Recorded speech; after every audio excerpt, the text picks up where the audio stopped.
Most of us dream of owning a beach house someday. Sea view, fresh air, great resale. It sounds like the perfect investment. But what no one really tells you is how quickly this dream can turn into a legal nightmare. Because coastal land doesn't work like normal land. So if someone tells you they're selling a beachside plot at a great price, that's your cue to pause. This is exactly where most buyers go wrong. So if you are considering buying land near the sea, watch this video. Hi, welcome back to Landopedia, where we talk about all things land minus the boring. So today we're going to talk about something which might be an alien subject for most of us, coastal regulation zone. How it works and how it directly affects your ability to build, use or resell coastal land. What is CRZ? Coastal land in India is governed by special regulations called Coastal Regulation Zones or CRZ. It is basically a legal framework notified by the Government of India under the Environment Protection Act. And these rules apply to the land that lies within 500 meters from the high tide line along the seacoast, along tidal rivers, creeks and backwaters up to a specified distance, basically across all coastal states and union territories in India. All in all, CRZ is made to protect the environment because let's be honest, land is limited and so is coastal land. Why CRZ matters for investors? Now let's talk about what's in it for the investors. See, CRZ directly controls three things that matter to an investor.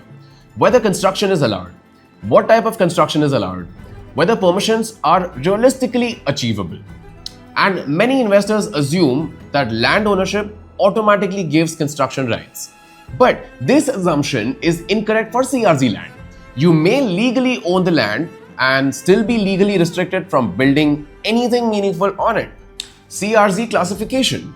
CRZ land is divided into 4 categories and understanding each category is very important. CRZ 1. Ecologically sensitive areas. This includes mangroves, coral reefs, sand dunes, turtle nesting areas and similar zones.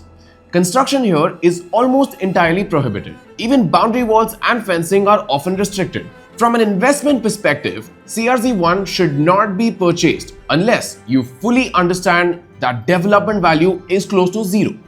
CRZ 2. Developed coastal areas. These are areas close to the shoreline that already have authorized roads, buildings and infrastructure. Construction is permitted but only within strict limits and after multiple approvals.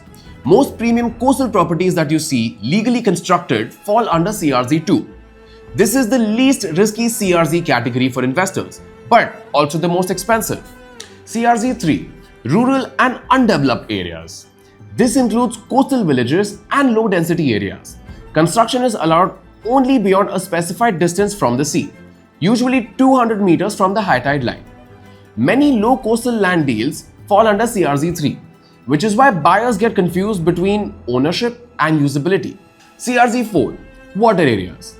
This covers the sea, tidal water bodies and river stretches. This category is not relevant for typical land buyers and applies mainly to ports, fisheries and marine infrastructure. How CRZ can make an investment work? CRZ land can still make sense as an investment if you know what you're getting into. See, not all CRZ land is a no-go.